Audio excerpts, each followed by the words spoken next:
নমস্কার, রান্নাবাটি চ্যানেলে সকলকে স্বাগত। আজকে একটা মাশরুমের নিরামিষ রেসিপি তোমাদের সাথে শেয়ার করছি।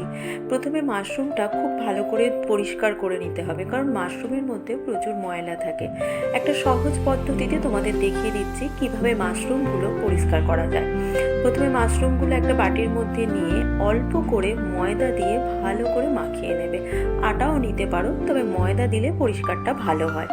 শুকনোভাবে আগে মাখিয়ে নেবে বেশ ভালো করে, হাতের সাহায্যে একটু রগড়ে রগড়ে তুলে দেবে, দেখবে ওপরের ময়লা সমস্ত উঠে যাবে। তারপর জল দিয়ে ধুয়ে নিলে একদম পরিষ্কার মাশরুম হয়ে যাবে। খুব ভালো ট্রিক্স, এটা তোমাদের দিয়ে দিলাম। এবার মাশরুমগুলোকে ছোট ছোট করে পাতলা পাতলা করে কেটে নেবো। আমি এখানে বাটন মাশরুম নিয়েছি, তোমরা যে কোনো মাশরুম দিয়েই এই রান্নাটা করতে পারো। খেতে খুবই সুস্বাদু হয়। নিরামিষ দিনে যদি এটা বানাও আর অন্য কোনো রেসিপি লাগবে না। তাকে এরকম পাতলা পাতলা করে প্রত্যেকটা মাশরুম আমি কেটে নেব। এরকম চটজলদি সহজ রেসিপি দেখতে হলে আমার চ্যানেলটা অবশ্যই সাবস্ক্রাইব করে পাশে থেকো, আর লাইক কমেন্ট শেয়ার করতে ভুলো না। প্রত্যেকটা মাশরুম পাতলা পাতলা করে কাটলে তবেই তাড়াতাড়ি সিদ্ধ হবে। মোটা করে কাটলে অতটা টেস্ট হয় না, আর সিদ্ধ হতেও দেরি হয়। তাই প্রত্যেকটা মাশরুমকে আমি পাতলা পাতলা করে কেটে নেব।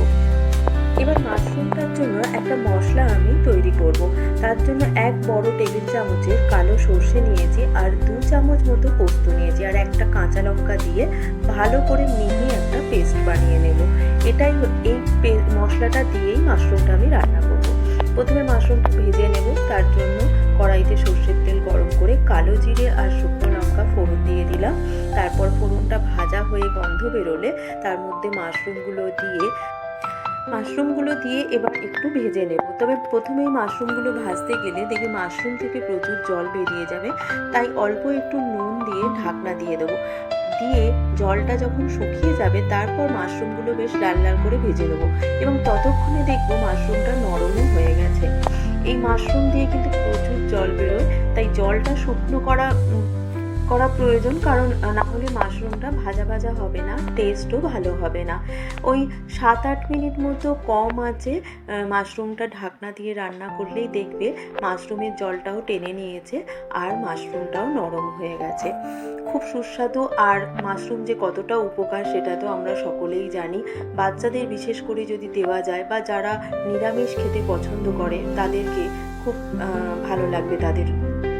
এবার দেখো মাশরুমটা যখন দেখবো নরম হয়ে গেছে, তখন আগের থেকে যে বেটে রেখেছিলাম আমরা সর্ষে আর পোস্ত কাঁচা লঙ্কা দিয়ে, সেই মশলাটা দিয়ে ভাজা ভাজা করে নিলেই রান্নাটা তৈরি হয়ে যাবে।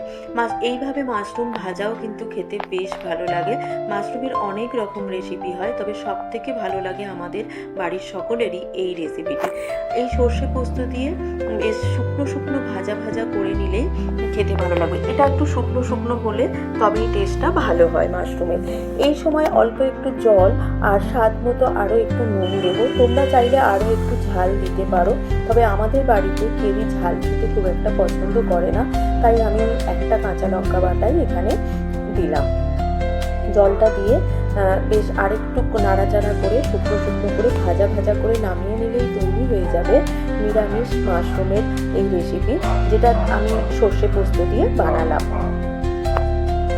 অবশ্যই বানিও, নিরামিষ দিনে গরম ভাতে খুব সুন্দর লাগবে। বাড়ির সকলেই এটা পছন্দ করবে। ভালো লাগলে লাইক কমেন্ট শেয়ার করো। টাটা।